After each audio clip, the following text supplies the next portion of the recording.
Good evening, everybody. My name is Martin Clark, and I'm director at Bergen Kunsthal. And I'm delighted to welcome you here this evening for this platform talk with Terry Myers. Terry's just flown in last night from Chicago. We're delighted to have him. Terry's actually the chair and professor of painting and drawing at the School of the Art Institute in Chicago. And as well as all the people in this room, I think we're joined over the web, because we're live streaming the talk tonight, to 40 of your students, or we're joined by 40 of your students back in Chicago, who are all watching a big screen. So, hello, Chicago. And I think they might even tweet some questions and comments in at the end of the talk. So that's nice. Terry is a curator, a writer. He has been involved, I think it's fair to say, in Overby's work for many years, and he's curated a number of shows of Overby's work, probably most notably at the Hammer Museum in LA, some 14 years ago in 2000. He's also contributed an essay for the catalogue that we've published to accompany this exhibition here at Bergen Kunsthal. And so we're delighted that he was able to join us. I'm not going to say too much, because I know that Terry's going to talk about some of those previous exhibitions in his talk this evening. But he's also the author of a number of books on painting, and editor. Most notably, I guess, the Mary Heilmann book, Save the Last Dance for Me, published by Afterall, which we have in our bookshop. So if you want to have a look at that afterwards, please do. But that's all I'm going to say. I'm going to hand over to Terry, so please join me in wishing him a very warm welcome. Thank you.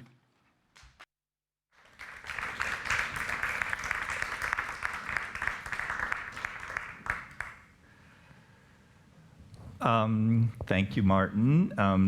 Thank you to you and to Maria and everyone here at the Kunsthalle for immediately a fantastic welcome. And it's a real pleasure to be here. This is my first trip to Norway, and I'm finding Bergen quite fantastic already. So I'm a little like, why am I leaving tomorrow? I should be staying a little longer. And yes, a shout out, my great colleague in the painting and drawing department at SAIC, Candida Alvarez. I did get your tweet. I see it right here. So I see that we are on in the big crit space in advanced painting, which is an undergraduate class at SAIC, but I might have some grad students out there and others. So so far the Twitter thing is working, so questions at the end. We'll see if it goes. So yes, so I was very happy when Alessandro Rabattini, the curator of this exhibition, contacted me and asked me ultimately to participate by writing a text. And this is, of course, facilitated by coming here. This is the first viewing of the exhibition I've seen. I've not made it to its prior venues. So, and I do think this is a great start, because the spaces, the situation, how the work looks here is, I think, spectacular. Alessandro, if you're watching, from London, congratulations. You've done a fantastic job. What I'm planning to do is sort of weave through the exhibition. When I was first contacted about doing this, I thought, oh, I'll do a walkthrough, because that's often what I do, is take people through exhibitions. And but then when I learned how this is done here in this environment, the live stream, everything, it made sense. But I do want to start with a little anecdote by saying when I organized this exhibition at the Hammer Museum, this being the catalog from that show, Robert Overby, Parallel, 1978 to 1969, and the dates are backwards for a reason, and I'll get into that. We invited a theorist by the name of Hillel Schwartz, who some of you may be familiar with. He wrote a fantastic book called The Culture of the Copy. And so Hillel decided that his presentation, that he would be on stage, and then his colleague would be in the exhibition, and then they had a dialogue via walkie-talkie back and forth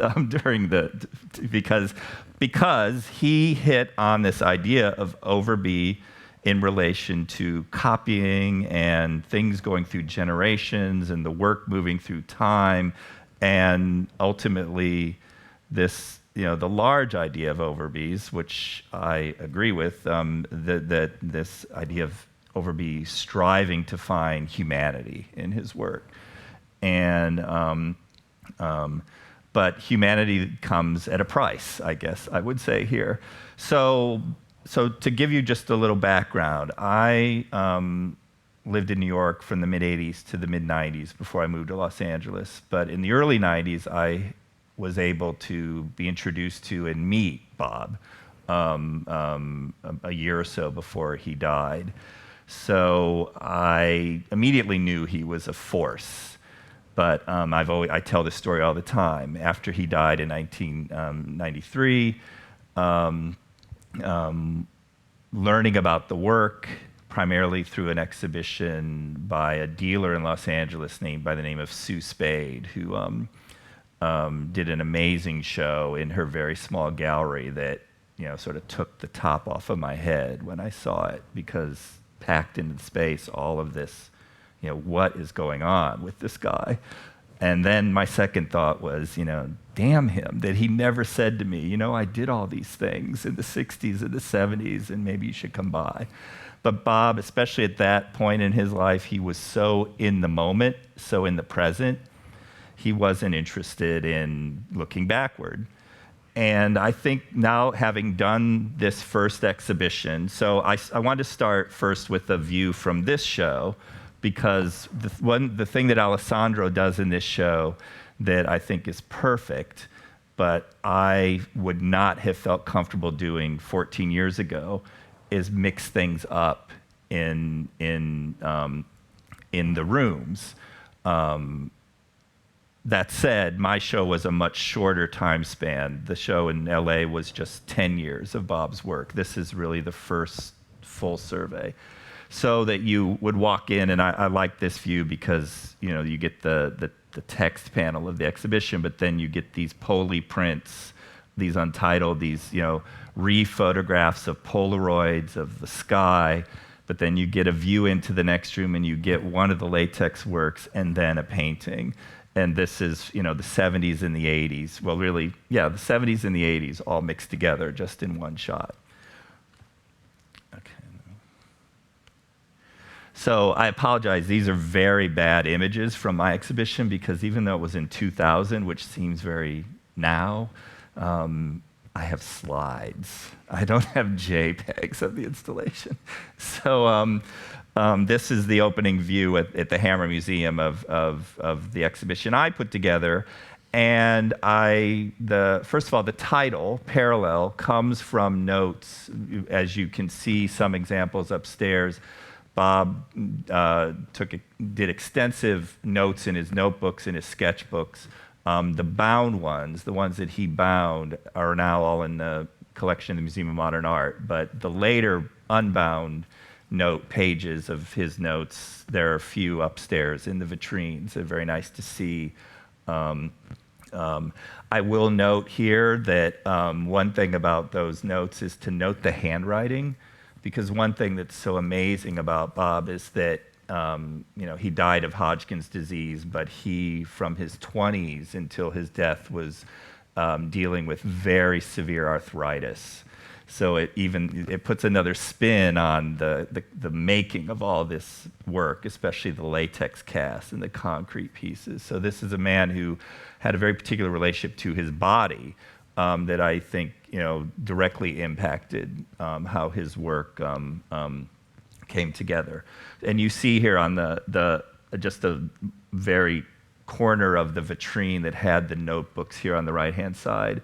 And then on the left, we started with these early silkscreen prints he made in 1969 that are very much, I guess, aping the conventions of graphic design, because Overby had started working as a designer in 1960. So by 1969, he had had almost a decade of not only being quite successful, winning major awards, and if you get the catalog or you read my text or the text in the parallel, you'll learn the story about Bob suddenly in 1969 being given a job to put together a corporate art collection for CBS, which is one of the major U.S. television stations, for a building they had in Studio City in the Valley, above Los Angeles. And Bob starts putting together this collection of art and objects. So he buys a painting from Al Ruppersberg, in 1969, very early abstract painting that Ruppersberg makes. He goes to Margot Levin Gallery, who's a very important gallery, starting out, and buys prints from as many people as he can. He goes to Lockheed because he's done work for them as a designer, and gets a beautiful circuit board and frames it to present as an object in this art collection. He buys a Navajo blanket. He goes to the LA County Museum, buys the most expensive Picasso books, the most expensive Matisse books that have the tipped-in plates, removes the plates, frames those. So he's running out of money as he's putting this collection together. And at the end, and there's a great quote that I think is pulled out and in the chronology in the new catalog, where he's like, look, I'm going to make the rest myself. So he makes about 17 art objects and suddenly decides to become an artist. So what you see is this man who is in his 30s, he's sort of racing to catch up, but he's got a very quick eye, a very quick mind, and he's also sort of poking at what he's seeing as the art world, particularly in Los Angeles, but also in New York. He's sort of like, making fun. There's a very early painting that's called Hello, Joe, Howdy, Ed, and that's a reference to Joe Good and Ed Ruscha. And the painting has a very photorealistically painted, like probably a glass of scotch, and then a dollar bill waving in the air, because he felt they were just making art for money. And Bob I have students all the time want to recast Overby as this precursor of our new comfort with the merging of art and design and the sort of fluidity between. He really didn't have that fluidity. He thought that, design was for clients and it was a problem solving. And you see in the latest work that he brings kind of a graphic design sensibility to the painting finally in the 80s. But as he said, it was just the form that carries over for him, not that. So he had a very strict distinction between graphic design and art. So again, I appreciate very much that. And now is the right time for Alessandro to have brought in some examples of his graphic design. But I made a very conscious decision with this exhibition to not bring the design in, because I wanted, full disclosure, I felt a tremendous sense of responsibility doing this show, given that the majority of this work had never been seen, not during his lifetime, and how to sort of present an artist whose work is not known, and then on top of it, what the work is. All of this, the diversity in the work, in all of these different things happening simultaneously. I mean, there's in my essay in the Parallel Catalog, I quote a slide he made. He made a slide for a presentation about his work. And he already, in 1970, has a slide that says 7 series going concurrently. Number 1, Plaid. Number 2, Stretch. Number 3, Leftovers. Number 4, Around the House.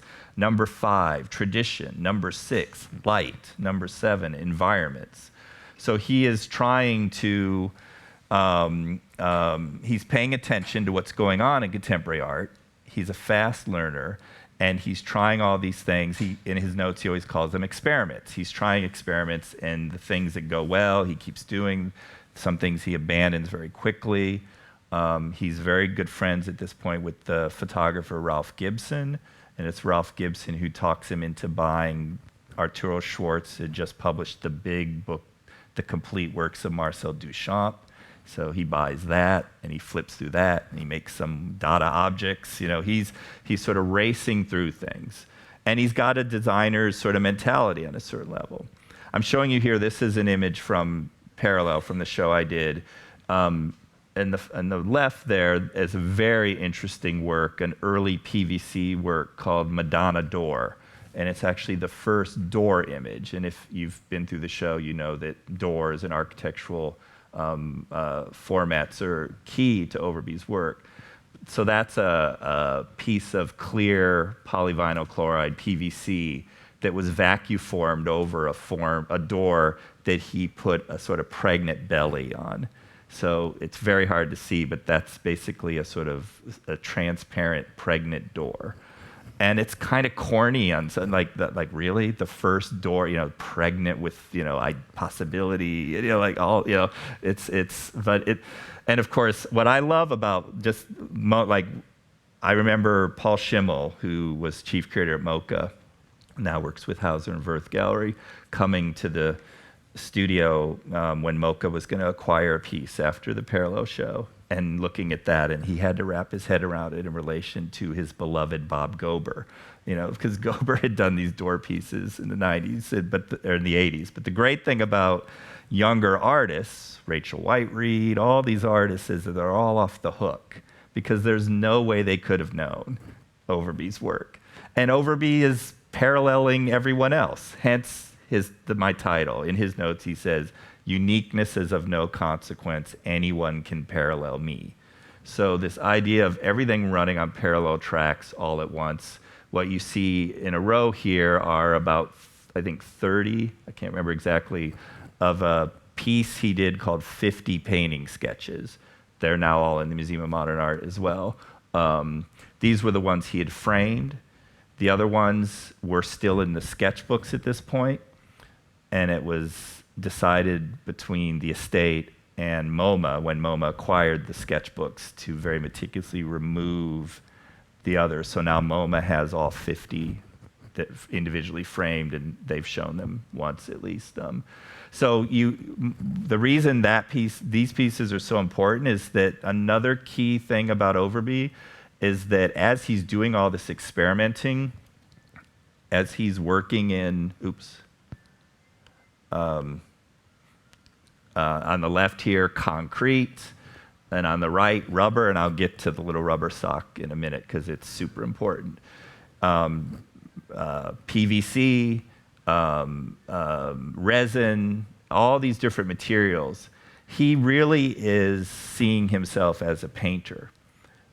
The work, is completely related to photography and printmaking and sculpture, of course, and it's not that he's not aware of that or invested in that, but his own mentality is that he's a painter. Hence, that this piece called 50 Painting Sketches, he's like getting these ideas down, and they will serve him well throughout his career. But the whole time, he's functioning in relation to painting. So the door in Madonna Door becomes this place of possibility, but also the door becomes the stand-in it doesn't take too much to read it as the body. The door relates to the body, so it allows Overby to have the body in the work, and he starts moving through all these different materials, concrete, but of course the joke of the concrete is that that they're cast of a screen door, so a door that has, air can pass through, but then to cast it in concrete, of course, invalidates that. And then I'll just, this is also in the exhibition here, this beautiful piece he did that's a sort of fragment of the concrete screen door called Concrete Screen Door Handle. But I wanted to show you at the Hammer, we brought together the 5 cast concrete screen doors that he did. They've been pretty distributed. One of them is now actually in the Art Institute of Chicago. I should back up and say Overby, I wasn't teaching in Chicago when I did this show or when I was involved with Overby, back in the 90s, but Overby was from a suburb of Chicago and actually started his undergraduate at the School of the Art Institute. He went there in the 1950s. He went for about a year, and then he had to do his basic training, drafted into the service. He went to Alabama, I think, and then he came back to SAIC for another year of study, and then he left for California and finished his undergraduate degree finally at Chenard, which is the art school that ultimately was folded into CalArts when CalArts was founded. So the concrete doors, this, of course, blue screen door that's also here, polyvinyl resin, fiberglass. He's working in all these materials because it's the mode of the time. Everyone, he's, looking at what Bruce Naumann's doing. Naumann has what's interesting is Naumann will have a first mini retrospective in 1972 at the LA County Museum. And I only can imagine that when Bob went to that show, which would have been after all of this work had been done, he would have felt validated because he would have known a little about Naumann. Naumann was showing with a guy named Nick Wilder in LA, and I have no proof that Overby saw those shows, but I would assume that he did because he's voracious at this point. He's taking all this in. This is a door edge, so the door, parts of the door.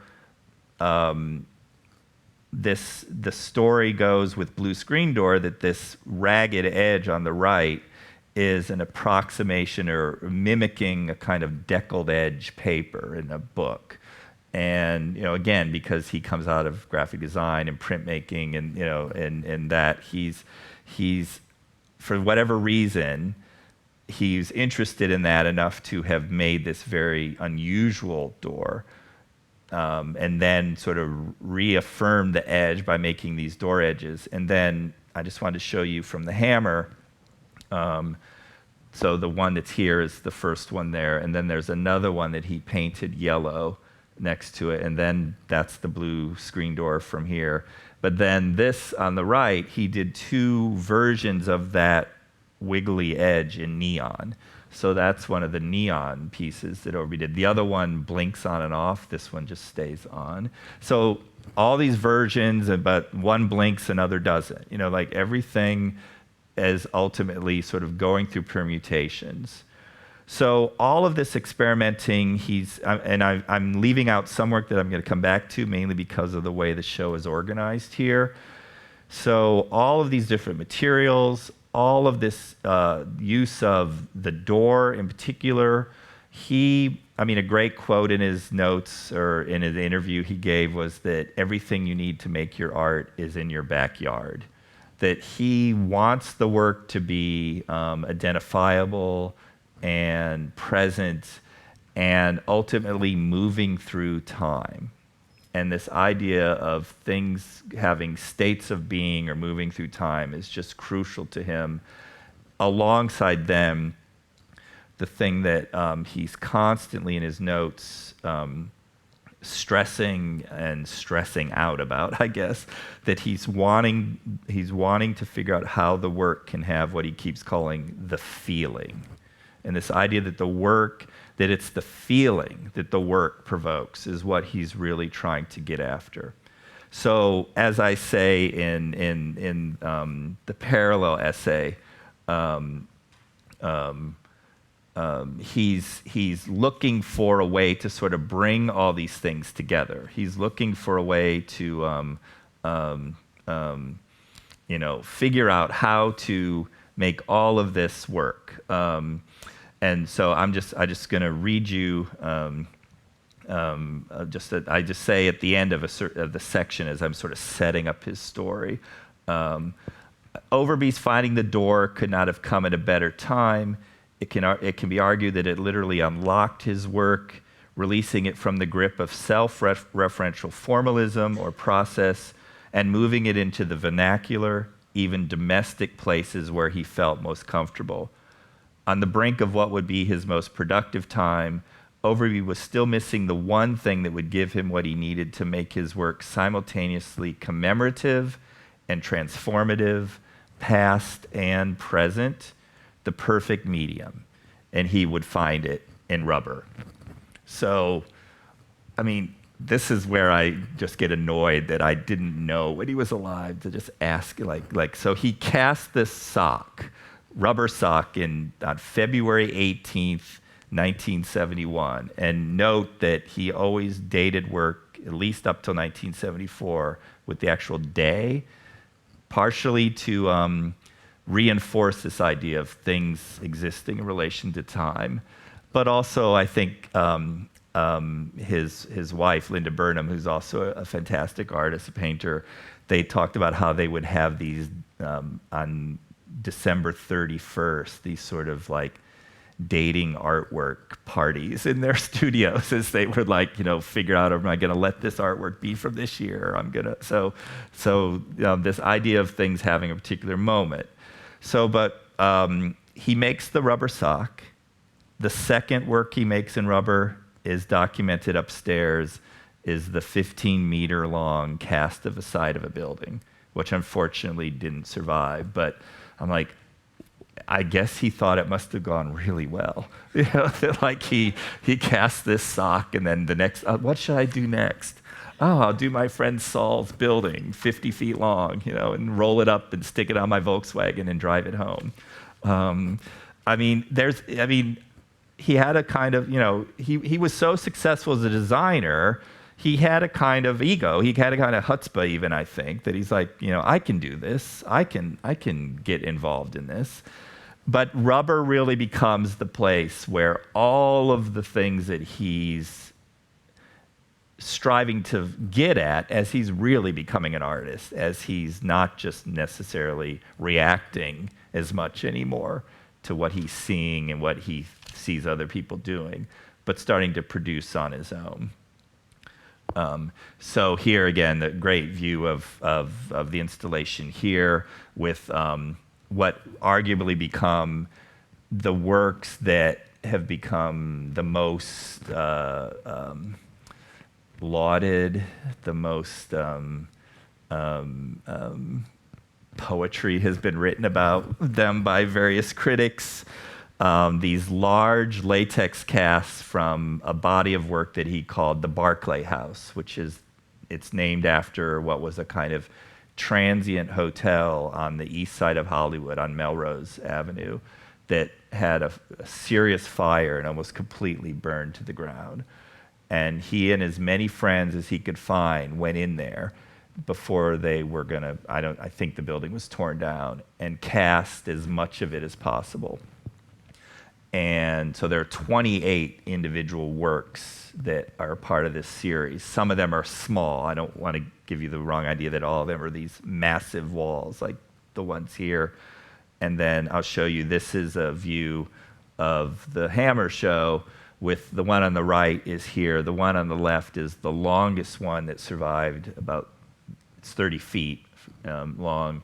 And that's also was acquired out of the show at the Museum of Modern Art owns that as well now.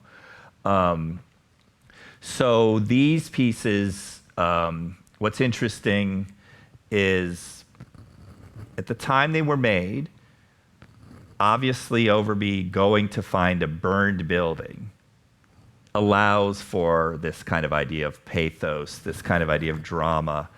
Then you learn on top of it, as he's putting the latex down, he's adding pigment into it, he's playing around. The critic David Rimanelli wrote a very early text. He said, Overby can't resist tarting them up, sort of like putting makeup on it. But he's painting too. He's putting pigment in the latex. But when they're pulled, because it's a much more damaged surface, it's bringing all of this charred wood. The one that MoMA owns has all this telephone wire that's attached to it. So all of that detritus from the space comes off and creates immediately a kind of drama. Now, the problem, of course, is that since the time these were made, the drama has so increased because they have changed color so dramatically. And so in my essay, I sort of am the stinker where I kind of push back against all this language that's been put out about these, wanting to make them seem like they're just like the most moody, dramatic things. Well, yes and no. That at the time, the latex would have been weirdly almost translucent, his adding pigment to it. But a lot of the real drama we feel in front of them now is the patina, and that was of interest to him, as you can see in a lot of his work. That a young artist in 1972 sends him a note saying, "What are you doing about latex? Like, aren't you worried about, its survival?" And he wrote back saying he gave her some hints and. But said, I'm not really concerned about it. He knew that he wanted them to change through time. It's just the problem with the latex is the changing through time can be incredibly damaging. I mean, light is not latex friend. Hence, this is a later three-dimension of what is called a staircase, but it's actually not the staircase. It's the space in front of the staircase is what's missing here. So you have to wrap your head around some of the conundrums in Overby's work, and that you're getting what is an impression of the actual wall. So it's not the wall, it's the face of the wall. When these works were first shown, some of the latex was shown in a show in LA. A local critic wrote about them in relation to printmaking, and talked about them in relation to the pop artist Klaus Oldenburg, and talked about their humor, how they drooped and so that just adds more sort of evidence that we have to be a little careful when we go too far, as in my humble opinion, the unnamed critic in the New Yorker, when there was a show done in New York, who actually started talking about these were like finding a hair in Napoleon's death mask. That just a little too fetishized. And the other reason I bring that up is that I watched, Martin's already heard me say this, I watched with interest the conversation that Martin and Alessandro had and Alison Gindras was here. And Alison, I don't know her well, but she visited LA, and I took her around this show in 2000. So when she started her remarks a few weeks ago here, and she basically said that the show at the Hammer was just latex. And I was steaming in my apartment as I'm watching this thing. But instead of getting angry with her, I think that's what she I think that's what she remembers, that like the latex in the commercial world, as dealers were showing the work, a lot of people were only wanting to show the latex. It seemed to be the thing that everyone found most sort of compelling. So, but you can't get away with Overby just showing one thing. It's not even humanly possible. But I think that what's interesting for me as someone who met him, was blown away by the work after the fact, and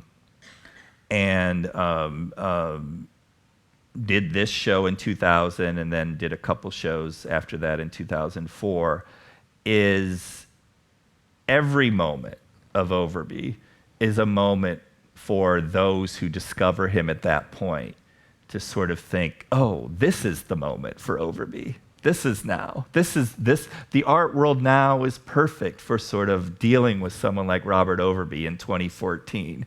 That is exactly the conversation we were having in 2000. And that's exactly the conversation that happened in 1994 when Sue Spade did her show.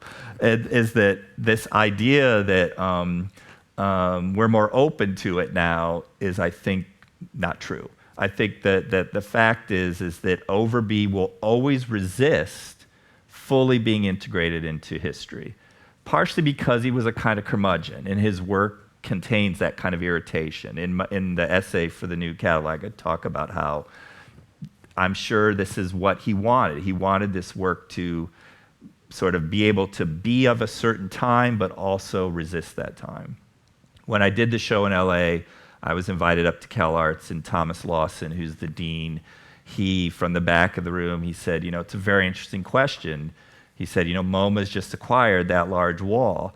Are they going to put it in the room with the 70s work, like next to Gordon Matta Clark, or are they going to put it in the contemporary? Where does the work go? Where does the work fit because of its range, because of its diversity? And I think that's just who Bob was. retrospectively, having the conversations I did have with him, I can see that that's who he was. But I think also he knew.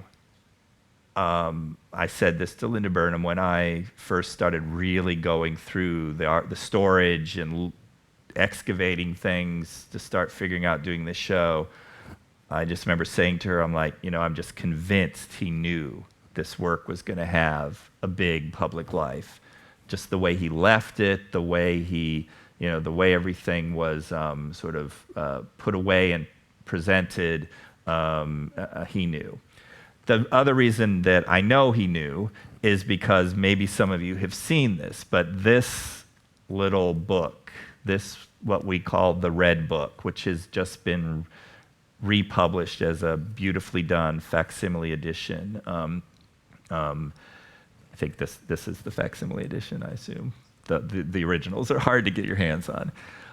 This is a book that Bob self-published in 1974 that documents every single artwork he made from July of '69, when he decided to become an artist, to August of '73, in reverse chronological order. So if you start with the front of the book, the first painting is actually the latest thing, and it goes backwards. So that's why parallel, I put the dates backwards as well, as an homage to that. I mean, this book is the book that's been handed to so many people, and I myself have witnessed, major curators. You hand it to them, and they're like, oh my God. Oh my God, oh my God. Rob Storr, Hans Ulrich Obrist, and again, the guy was good at self-promotion. He published this himself. He sent it to the Library of Congress, and they rejected it. It didn't get in the Library of Congress then. So it's so meaningful. And he thought of it as an artwork too. I know when Linda was here for the opening, she talked about how he did it also because he didn't like how he saw artists rewriting their histories and trying to make it look that they look smarter than they were, or they did things. I mean, Jasper Johns is notorious for having dated things much earlier than he actually made them to try to make himself, look smarter. So that was part of the reason he did it. But just the idea of being able to hand someone, he would hand this to people instead of like slides or a CV, here's what I've done. Again, his graphic design success and training, So it was so important that, when we did parallel, we did yellow because we wanted another primary color. We did yellow because Bob once said the hardest painting to make is a yellow painting. So we thought, okay, we'll do the yellow book. And the woman who designed this is a woman named Catherine Lorenz, who is now a senior designer at the Getty. And she had studied with the same sort of design guru at Art Center that Overby had, a man named Lou Danziger. And Lou Danziger is seen as the sort of main disciple of the very famous American designer, Paul Rand. So Catherine was really interested. It was a great sort of connection, but I've never done this before. I said, I don't want to get in the way, but I have a design idea I want to ask you. And I could just see, I'd worked on her another project, so she was like, what? I said, could you do something to the spine? And so I told her, and she's like, I love it. So she did it. So if you do get your hands on parallel, what I like is that if you have it on your shelf and you have the Red Book, that they are parallel and that they line up. Donna DeSalvo, who's now at the Whitney, when she was at Tate Modern, I'm friends with her, and she called me, actually. She's like, I just got your parallel catalog, and I put it on the shelf, and did you know it lines up with... I'm like, yes, we knew. So anyway, I'm very proud of that. I think it's beautiful. I think it testifies to the importance of that book.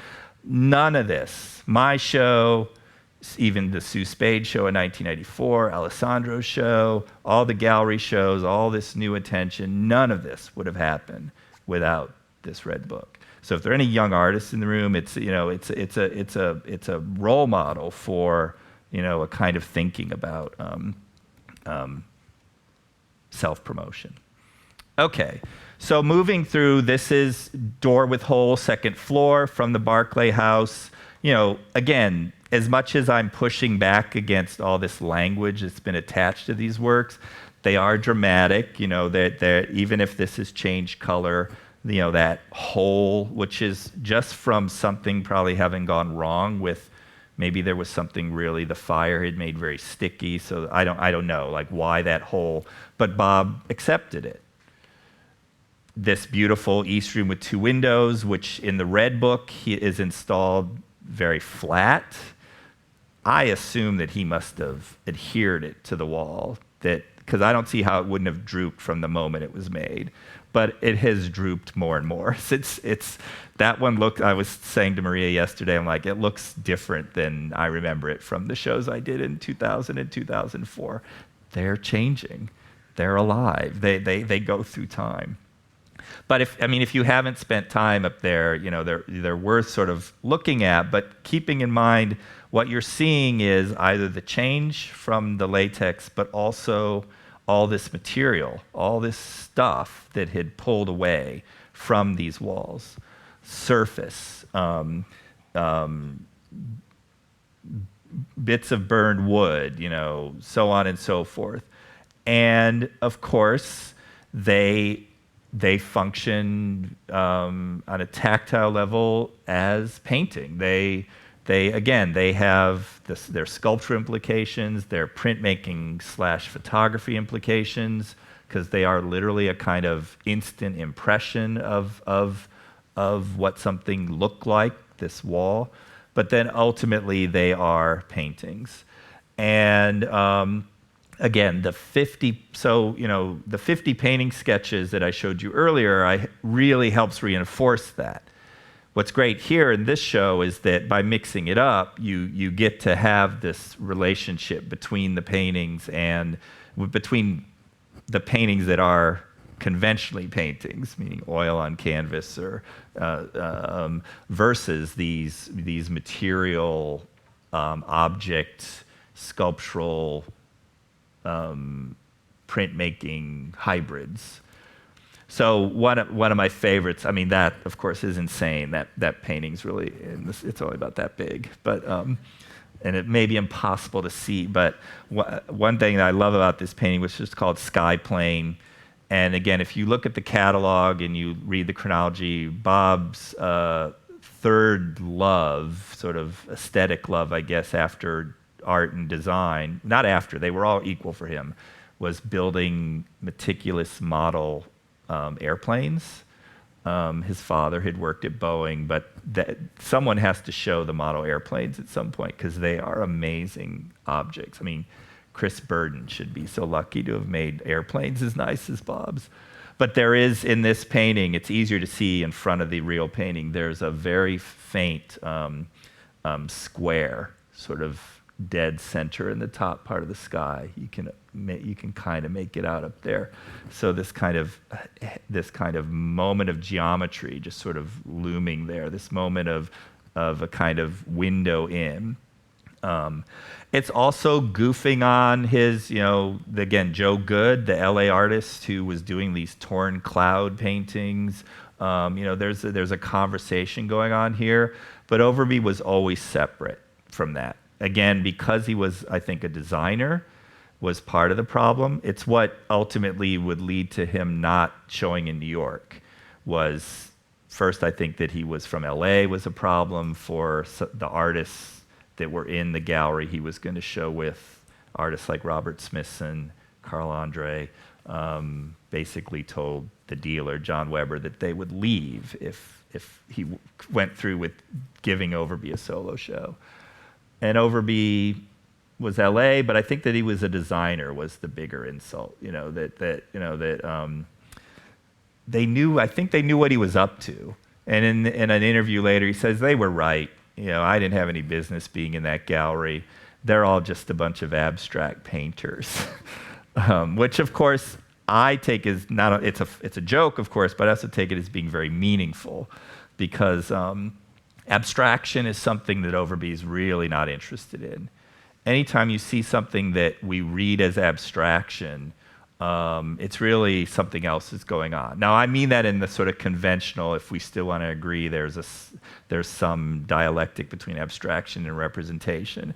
Overby's work is helping to erase that line that we're now more comfortable having erased. But at the time, in relation to minimalism, in relation to things, it would have been a more emphatic kind of debate, let's say. And then I just want to show you, this is actually from a show I did in 2004 at Haunch of Venison Gallery in London, a kind of mini survey I did for them. And this just a lineup of several of the small paintings. Skyplane here is the second one from the right. The other painting that's here in this show is the first one. Again, it's impossible to see in that image, but that's that little painting called Studebaker Crotch, that very rude, his homage to Courbet's Origin of the World, I think. And I don't know, has anyone noted that, that's called Studebaker Crotch because the S shape, that's actually the S from the typeface that Studebaker, which was a brand of cars that exists in the United States, very distinctive. If you know Studebaker, you know that S that Bob sort of literally put into this soft core pornographic painting, I guess. So that the painting that he finally turns to after making all that latex, the latex basically stops in 1972. The Barclay House casts are all from 1970, 71. This is August 4th, 1971. The very last latex he makes are these, he calls them scraps, and I think that's telling that as he stops using latex, I think he just physically couldn't do it anymore, is part of the reason. But he was too interested in what was going on in all of the ongoing experimenting he was doing with actual painting. There are notes in his sketchbook, he's teaching himself he's trying to figure out how Rembrandt made like his black oil paint, and he's doing all these experiments, he's making his own pigment, grinding, he's doing it himself as he's making these paintings. Hence, it's what leads him to doing these occasional, what are called like the restoration paintings, where he would find a painting from most of them are from seemingly the 19th century, late 19th century, and doing restoration on them, but not necessarily as a conservator, not literally making notice of the restoration, like painting on them, trying to mimic techniques. At the same time, he does paintings that are playing with that. The painting, this painting right there, that's a great painting called Durer Head on Fake Wood Panel. He considered it one of his favorite works. But it's Durer Head on Fake Wood Panel, but it's oil on canvas. It's so the title is a ruse, and it has all of these very dramatic, jagged cracks across its surface that at first you think, oh, what happened to that painting? And then you realize they're intentional. That like he's mimicking a painting that an old master painting having been damaged. So as much as he's doing restoration, he's also doing damage. And I think that's always been in the work because he wants things moving through time and he also wants, again, this feeling. It's not feeling necessarily in terms of subject matter, it's feeling in relation to materiality, in terms of how materials exist in the present. So, I, being a dutiful student of Rosalind Krauss, which I was for a hot moment, my essay in this book starts with the obligatory quote from Walter Benjamin, where Walter Benjamin talks about déjà vu. And because I felt that Overby's work was a kind of perpetual déjà vu. And I talked about, now I'm going to date myself here, but if any of you ever had cassette tapes and you would pause the cassette tape and then you look at the cassette, you could watch it sort of tugging, kind of doing this. At least my tape player always did that as it was, on pause. So I use that idea of like a tugging pause, that Overby's work is kind of in this sort of vibrating place of past, present, future, just from how it's made, and then the story on top of it not being shown during his lifetime, just adds another layer to that sort of pause, that sort of tension, and that feeling of deja vu. Because, he's paralleling everyone else he's looking at, and then he wants everyone else paralleling him. He's, originality is of no consequence to him. He says in an interview about design that he feels innovation is actually something you can only assess after the fact, that history has to decide what was innovative, that you can't project that onto work. I think that's something that today's art world should pay close attention to, because if everything that I'm constantly being told is new and original was, it would be amazing. So, he starts when he's now devoting himself pretty much to painting. He turns to the body more directly. Now, I will say there is a latex piece that didn't survive. It went horribly wrong, is my understanding, but they tried to cast one of his female friends in latex at one point. And in the Red Book, there's a piece called Lola I don't think it went very well. So he made an attempt, but the socks, he in the sketchbook notes, he had this idea that he was going to do all these latex rubber casts and hang them on a clothesline. Again, wanting this vernacular, wanting this what's in your backyard. But he's also, Bob, even when I met him, Bob, even though the imagery that moves into where we're going next, into the bondage imagery, the pornographic imagery, wasn't in the earlier work. He was interested in it. He was interested in it he was interested in it for maybe the obvious reason, but that's my projection. I assume he was. But the more nuanced reason is that pornography exists potentially as another kind of image that has to deal with another kind of damage. And what I mean by that is, if I take, for example, like this painting called Black Hands, which is deliberately unfinished. I love that what Alessandro's done here. I can only assume it's deliberate, that he's put this in the gallery with then these works. So this is this piece called Untitled About When. So it's 1970, whereas this painting's from 1977. And then I'll come back to this in a second, but then Magnetic Stretch, also from 1970, because what I would argue here is that this piece and this piece are basically the same piece. that what Overby is doing here is in the earlier work, in the case of this piece or Magnetic Stretch, in his notes, he's trying to, like this one, for example, is maybe the most deliberately obvious. So the PVC was cast around the Coke bottle and then heated up and sort of pulled to create this kind of trail. So you get the idea that the Coke bottle is over there, but obviously it was over there at one point, and you get the passage of time sort of frozen for us here. A kind of vapor trail, if you will, of the bottle. The same with these stretches. That this one was made with 2 blocks of wood, he and a friend, holding it, warming it up, putting pigment in the resin, warming it up, and holding it until that gesture, that stretch, literally would cool and then sort of freeze into place.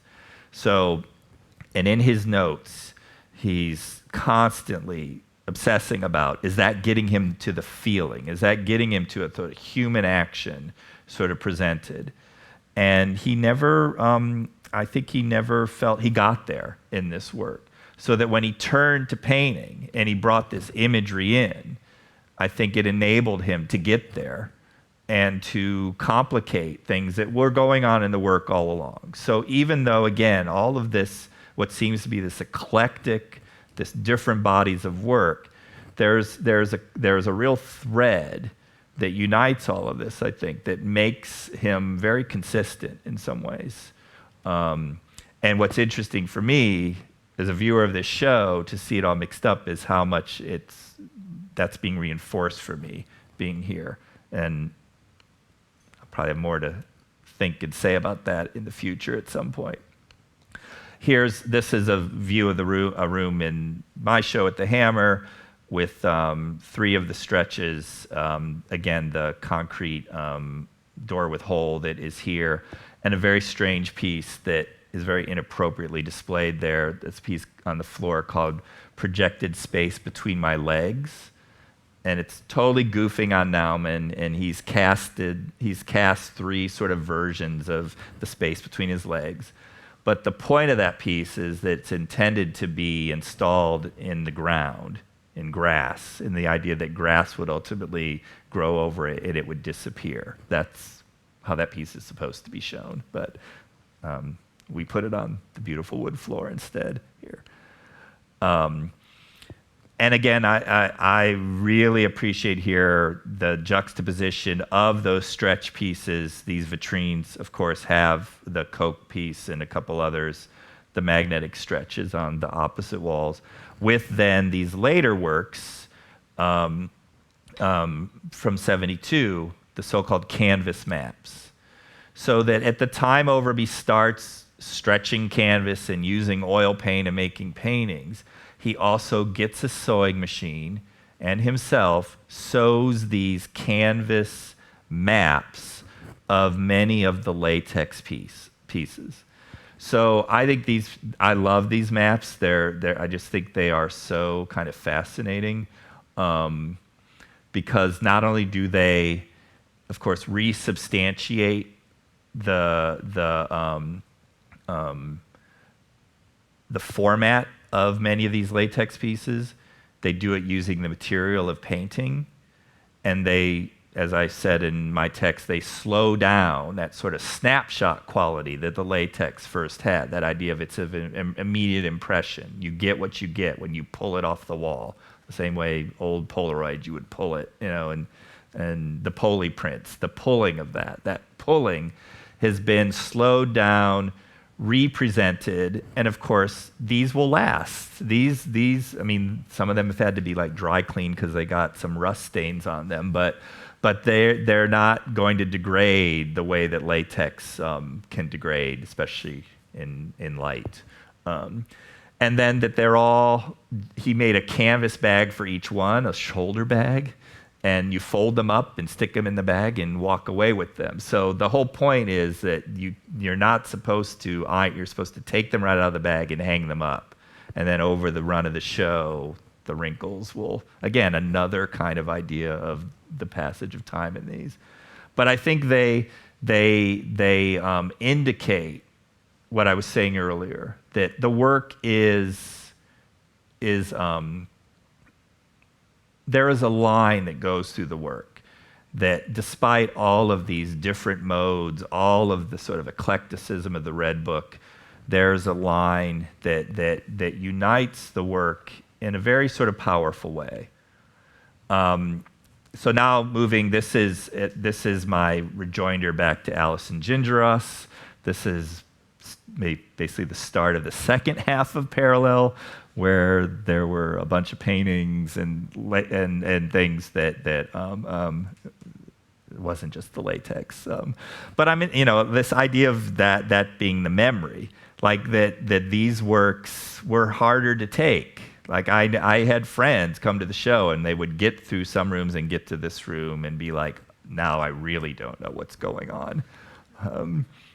So I just wanted to show you these quickly. These were a couple of there are some works that are here. This is a little painting called Yellow Frag that I'll show you in a minute. That's here. This is the white grid that's here, and there's Yellow Frag again.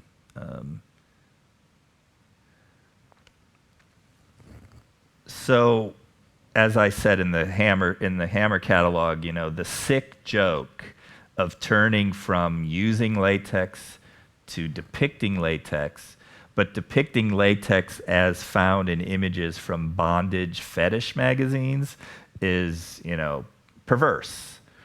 And this is a painting called Pink Head that I've shown. I showed it in Brussels once too, and I thought, oh, Magritte, Belgians will, understand this, and I think they did, So, again, I really appreciate here that it's in a room with then one of these earlier. This is a latex piece done before the Barclay House series. This piece called Brick's Large Corner, and then here again is the view upstairs, where you have white grid, this large white painting, which actually is a rubbing of his studio floor.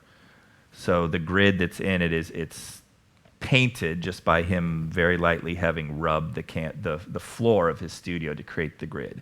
So it's not a minimalist painting. It's his studio floor. Next to this work, one of these plywood pieces, this one that's here is called Clap, that are on what's called ACX plywood, which is a particular grade of plywood. So Overby bought the lowest grade of plywood, the cheapest, and then every sheet of plywood has a good side and a bad side. And he deliberately painted these paintings on the bad side of the lowest grade. So again, sort of so I think there are two things. I can accept that he was turned on by these, but he also conceptually was talking about kind of ideas of damage and representation and the body, and latex, having worked with it to move into depicting it in a very particular way, is not an accident. And again, another kind of thread through the work. There was a very early review of a show that happened in Los Angeles where the writer who had come from Europe and seen the show talked about the painting in relation to like putting on makeup, like that, the difference between putting on just the right amount of makeup and then putting on too much makeup. That this idea of sort of creating surface in relation to a kind of damage. So it's impossible to see in the image, of course, but there is the faint grid that is in this painting. This large painting is in fact his studio floor. So Yellow Frag from 1978, again, an ostensibly geometric abstract shape, just sort of put down as a kind of warning flag, to continue the pun from frag, for fragment, to flag, on top of what looks to be a part of a face, likely from that pornography that he uses to make the collages that are upstairs. Not abstract enough. The body is available to us here. What else is important, which is upstairs from 1981? So what we're seeing now as we get into the 80s is Overby finally doing, as he said, as I said earlier, bringing the form of graphic design into the work.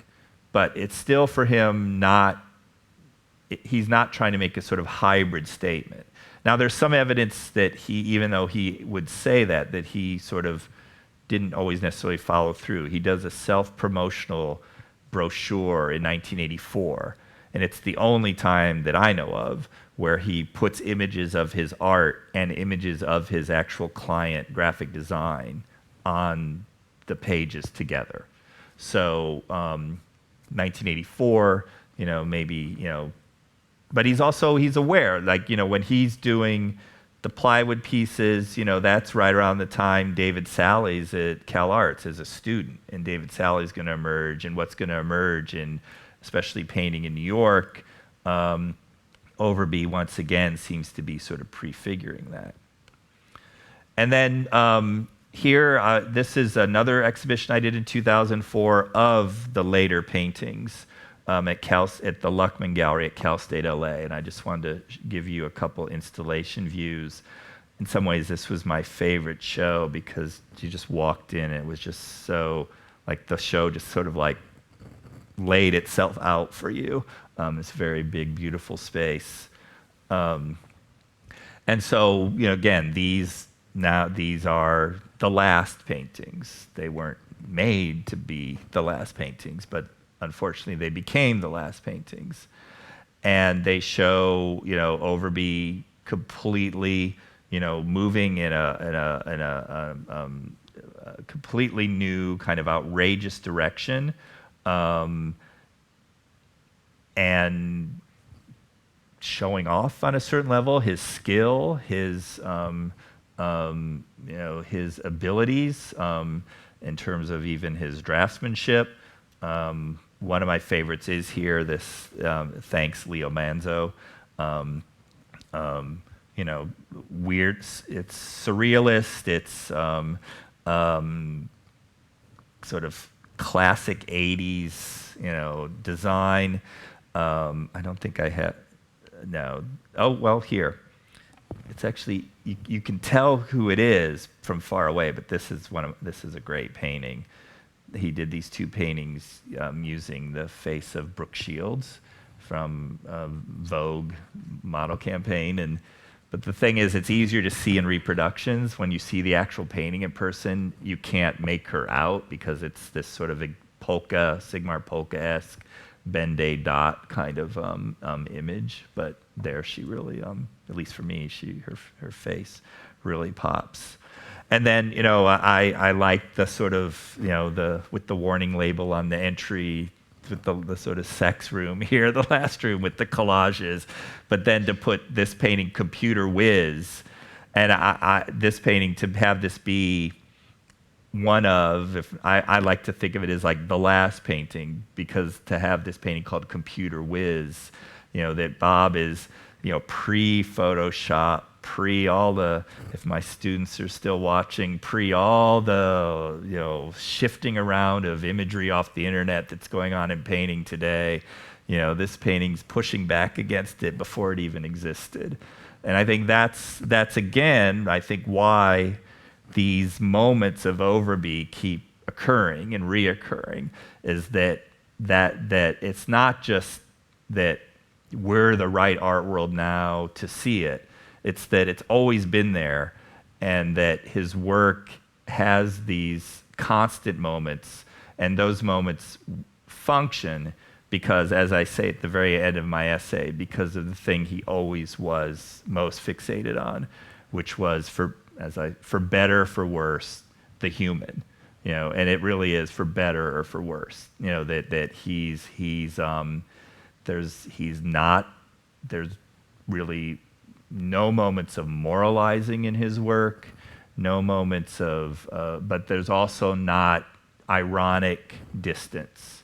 He's somehow able to be in that space of conveying feeling without, I guess I would say, preaching, without there being ultimately a kind of persuasion there. Now that could be because that's what his job was as a designer, was to, fulfill a client's need for something in design. Linda would tell these great stories. He would always go into design meetings with the idea that had one thing wrong with it, because usually what would happen is the people would immediately recognize it and would be like, oh, I would love it if you would just change that. And he knew all along he didn't want it. So that they had buy-in, like they fixed it, And I think his work, we're the sort of people that now do that with his work. We come to it in these moments. Again, I just go back to like what I said earlier when Tom Lawson said that to me about how, this work is now. He says this to me in 2000. It almost is irrelevant that it's dated 1969 or 1970. Its life is now, and it's a very unusual place. There aren't many examples in my experience of being in the art world for the past 25 years of an artist that so much of the work not only is discovered after the fact, but immediately feels like it plugs right into these moments. I mean, I'm not saying he's the only one, but they're he really embodies that on a whole other level than pretty much anyone else that I can think of. And hence, I think why I'm drawn to him, why all of us who have been drawn to him have been. So that is where I was planning to stop. So I don't know if I went too long, but I don't know if there are any questions here.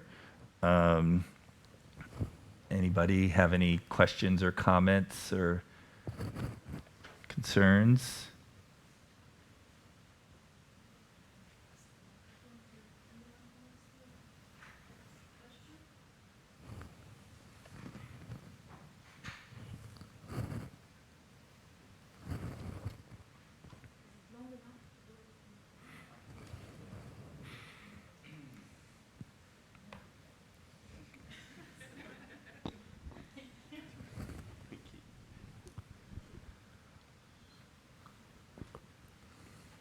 I forgot my question. That took so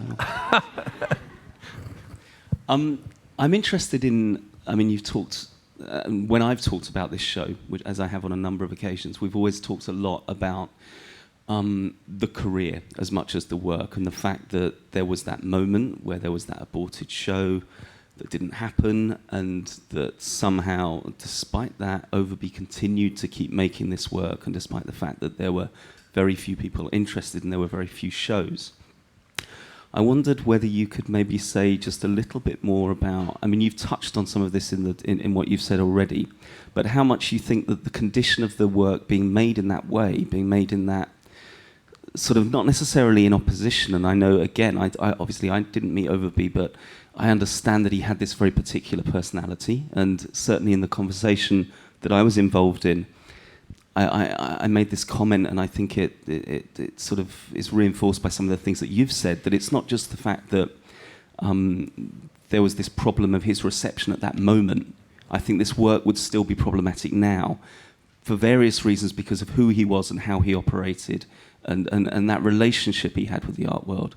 But I wonder, I'd be really interested to hear you talk just a little bit about how you think his position outside of that influenced the way that he made that work, and the trajectory of some of that work.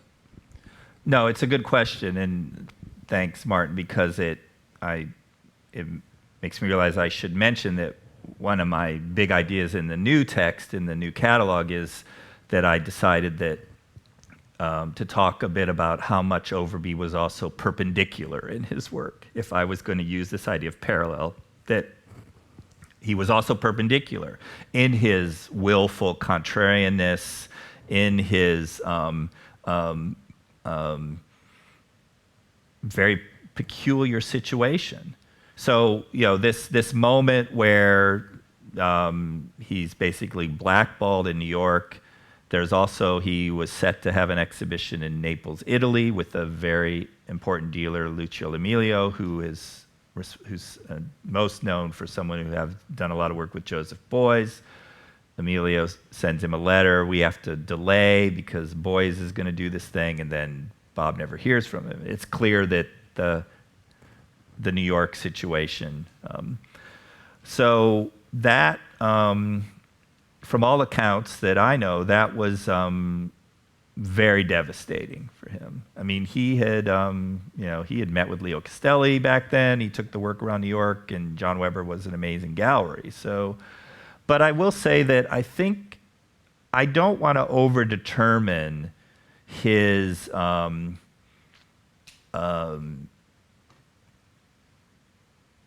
hiding away or something, or being like, because he did have a few shows in LA at different points. I mean, these later paintings, a group of them were shown at Jan Baum Gallery. He was known. I mean, I know dealers that know that he would come in and see their shows. He would do have studio visits. So he was known, but he didn't pursue the business side. Because I think, well, first of all, he figured out that he was so successful as a designer, this is my understanding of it, that towards the end of his life, what became the end of his life, he could just do the occasional project and make significant amount of money because of his reputation, like do a something like, Metro Golden Mayer's annual report, or he did the graphics for the basketball court of the 1984 Los Angeles Olympics. I have no images of it. So he had, he was the main, one of the main designers of Nike was a sort of de facto student of Overby's. So he had this ability to sort of do a project and do it rather quickly, and then just be in the studio. And I think that was more that he was capable of doing it, rather than maintaining a kind of agitation with the art world. Now, I don't think he was necessarily impressed by the art world. My memory of when I met him in the early 90s was that he was curmudgeonly about everything that was out in the scene. But, what was going on, he knew. That's what's so maddening in a way. Like, he knew about what was emerging with someone like Rachel White Reed.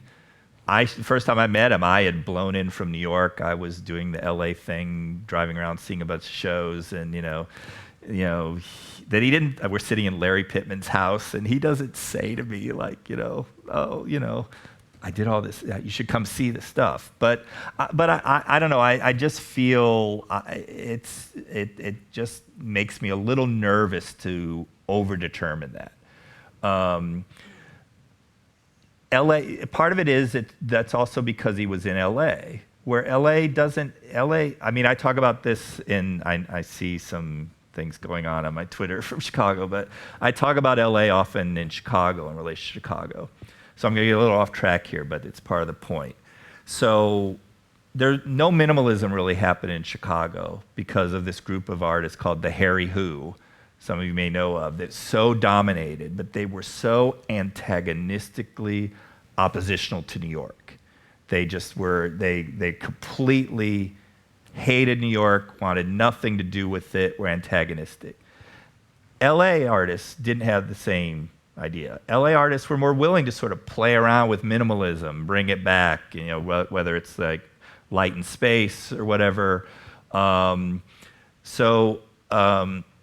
Overby, I think, also was fueled by he knew a lot more than maybe many artists of his generation in LA about artists, what was happening with artists in Europe. So he was plugged in, but ultimately, I think he felt he didn't need to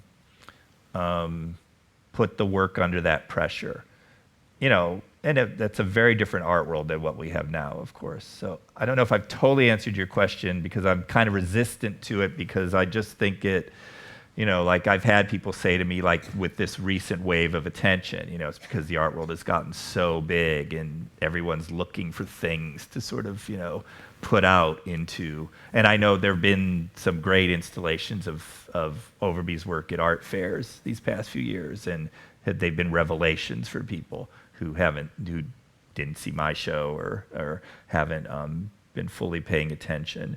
So there may be some truth to that, and I don't know how he would feel. I mean, I often think of what would he be thinking about all this? I think about that a lot. I think he would be totally embracing of it because he's not doing it. I think he wouldn't have had to have done it. But again, back to Lawson's point, would the work have been what it was had it had a fuller public life? There's really no way of knowing. Would he have been immediately, again, back to Lawson's point, would he now be in like museums next to Gordon Matta Clark because suddenly there's this weird conversation happening? I don't know. I mean, I'm just seeing here, my colleague Candida has asked me what artists were Overby interested in. Well, Nauman,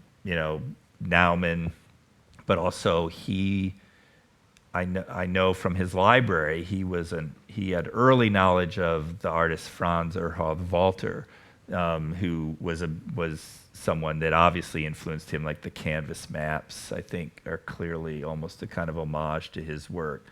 but he was probably more knowledgeable of like Italian arte povera than most artists in LA as well. I think there's one over there, of course, on the other side of the room. I hope that answered your question, Candida.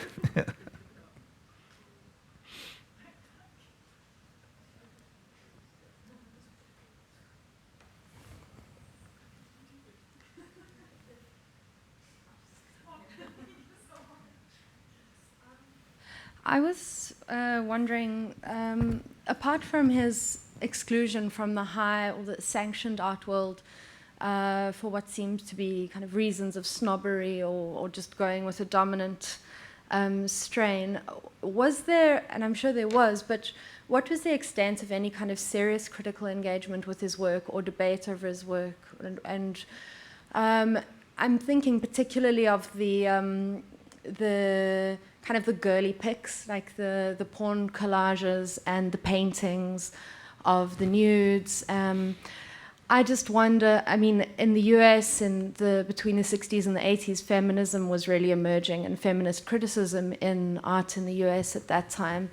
And I just wondered to what extent, he was hunted down by the feminists. And also how, I mean, working with this work now, how do you engage with that critical history? Well, again, I'm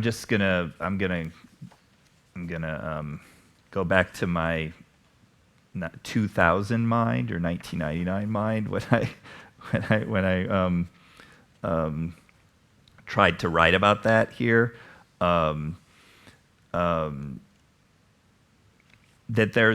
I tried to make the argument that maybe his work overall, again, this fixation on the feeling was in line with some ideas about subjectivity that came out of, well, here, let me just, I'm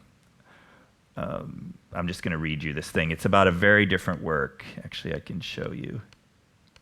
One of these PVC pieces, this one in the middle here, is a piece called Sky High.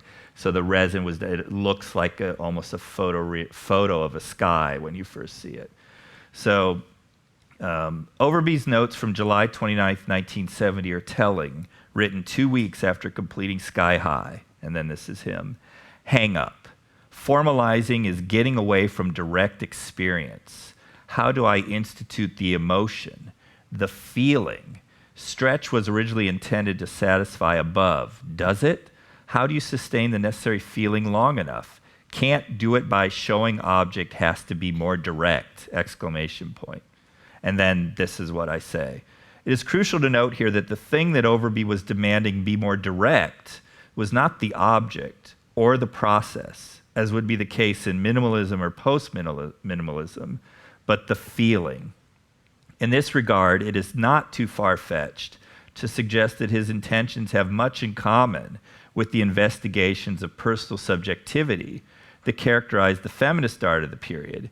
Yet another example of the interesting, even challenging connections that Overby's work makes within the matrix of art production during the 1970s.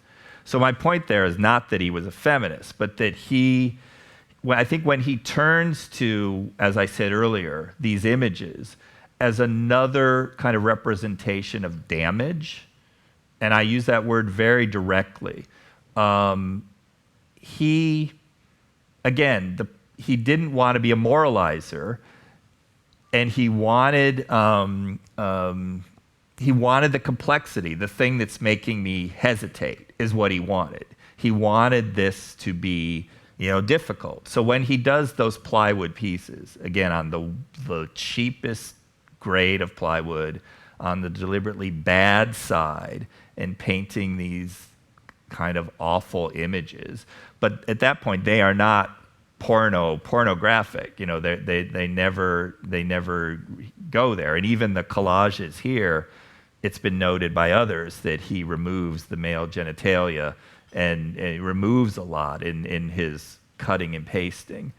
That he wants the complexity.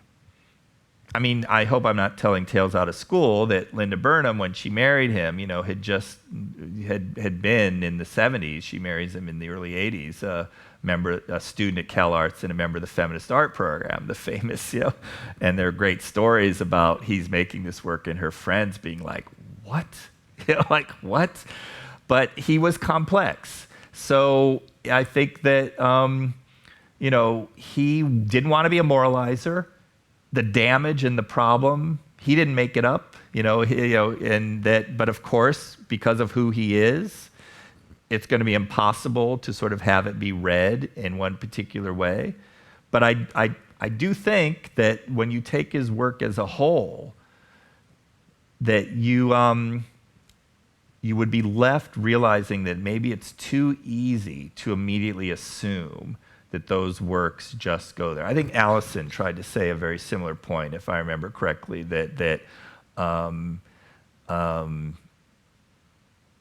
look, he makes a lot of sick jokes with the work at that point too. I mean, he's inconsistent. He's deliberately problematic. But there hasn't been anyone yet that's really taken him to task. I'll say the collages, I think this is the first show they've ever been in. I mean, my show, the Parallel show, didn't go that far in date-wise, so they weren't in the show I did. So those were never seen. But when he did he did show the cut-out plywood pieces at a gallery called John Gunn, and this was a guy in the valley above LA who kind of had a gallery in the 70s in his house or something. And Bob puts the whole show up, I guess, and then like the next day, the guy's freaking out. He decides he can't deal with it. He wants them gone. But unlike Weber, he actually realized, he's like, I'm not going to take them down, but I don't think I'm going to show you again. So I mean, they're irritating. I mean, the one that's here, Clap, I think is quite beautiful. Maybe the most beautiful one, because it's just, where is it?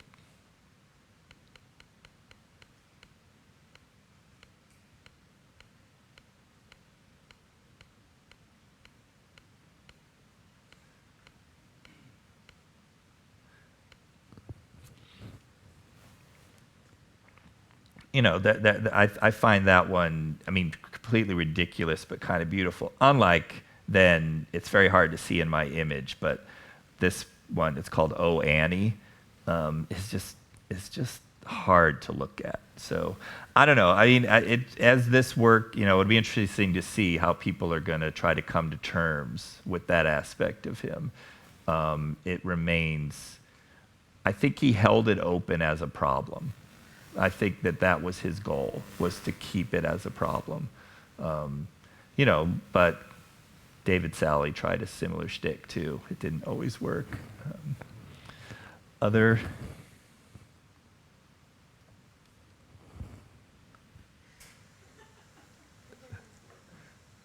We need the walkie-talkies that I had.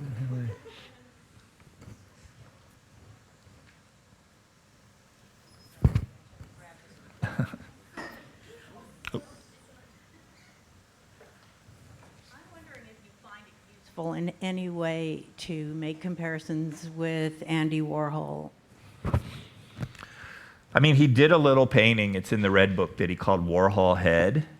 So obviously he was mindful of Warhol, but I think I'm kind of speculating, well, I am speculating here.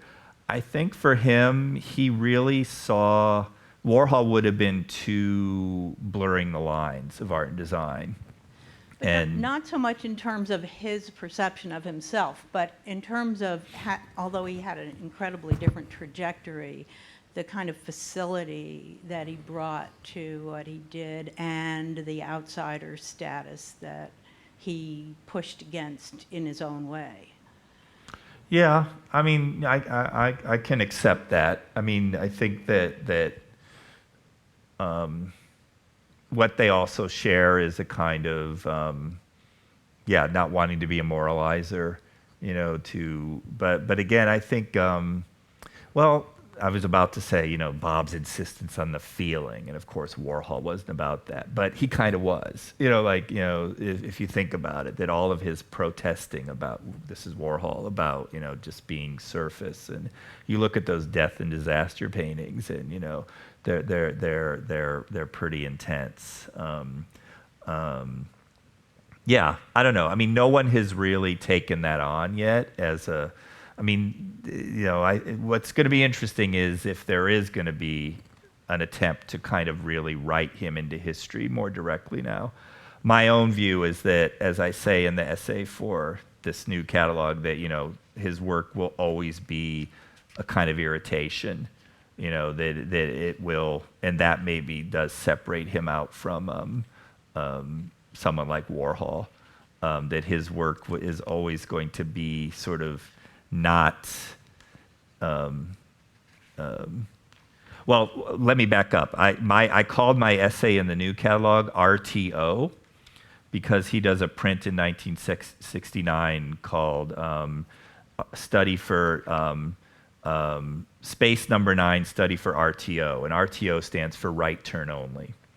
And it's a very graphic arrow, like taking sort of super graphics. But I also realized that RTO, as I started working on the text, could stand for Robert Turns On, so I wanted this kind of double entendre of he turns on, he turns himself on, he's turned on by his work, and I'm just going to read this, what I say in the new text.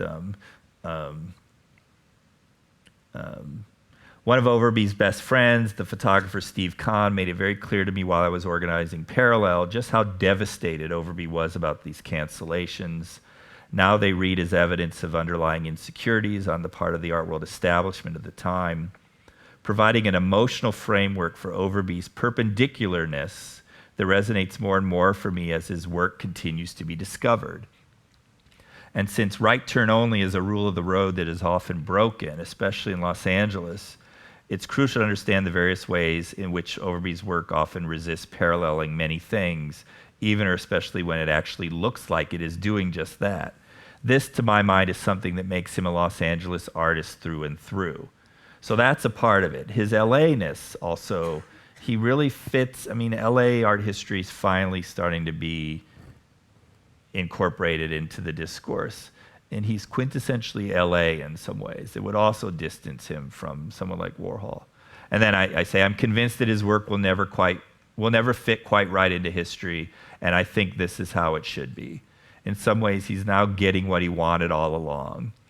Work that quickly became and will remain a perpetual irritation, an itch that won't be scratched away, even if and when the latex rubber in what have become his most celebrated works turns, paraphrasing a postcard he prepared but never sent in response to John Weber's cancellation, from dust to mud. It's in the catalog. He had typed a postcard he was going to send to John Weber, saying that basically the water in my mouth turns from dust to mud. I mean, he wrote poetry at the end of his life too. I mean, we're still scratching the surface of this guy. I mean, I'm looking forward to someone really going through the design at some point too, like all this corporate identity stuff that he did.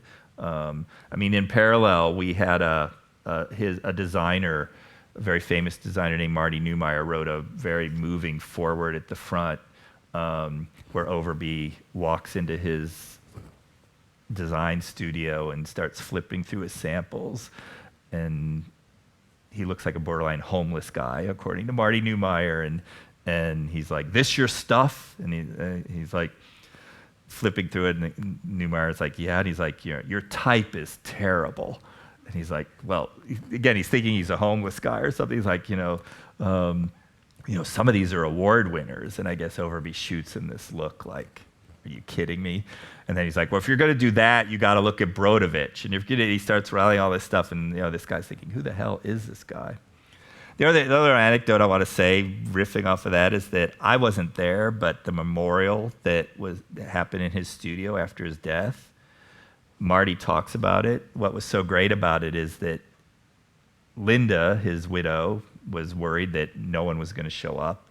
all these people showed up, and every single one of them, as Marty says, they all thought he would. Most of them were men. They all thought that he was Overby's only friend. Like that, like, you know, so like they were all kind of like stunned that they're all these. I mean, the guy from the car wash came and stood up and spoke about the conversations he had, and that he ended up going to art school.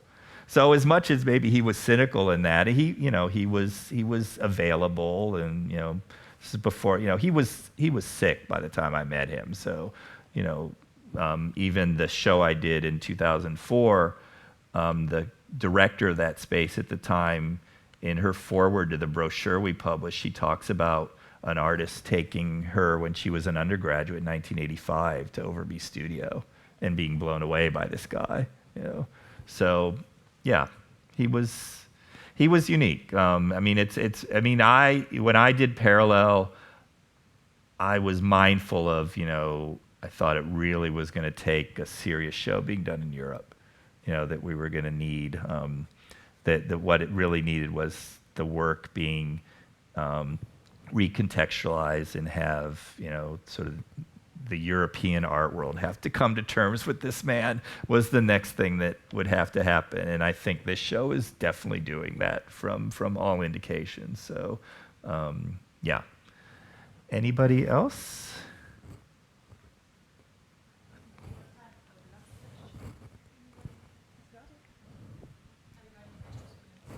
No, I think I've dealt with, and if you're still watching, it's your last chance. Great. Well, thank you. Thank you for being here, and thank you again to Martin and Maria and everyone here at the Kunsthalle for having me here. Thanks to you, Terry, for a really fascinating and very generous talk. Thank you.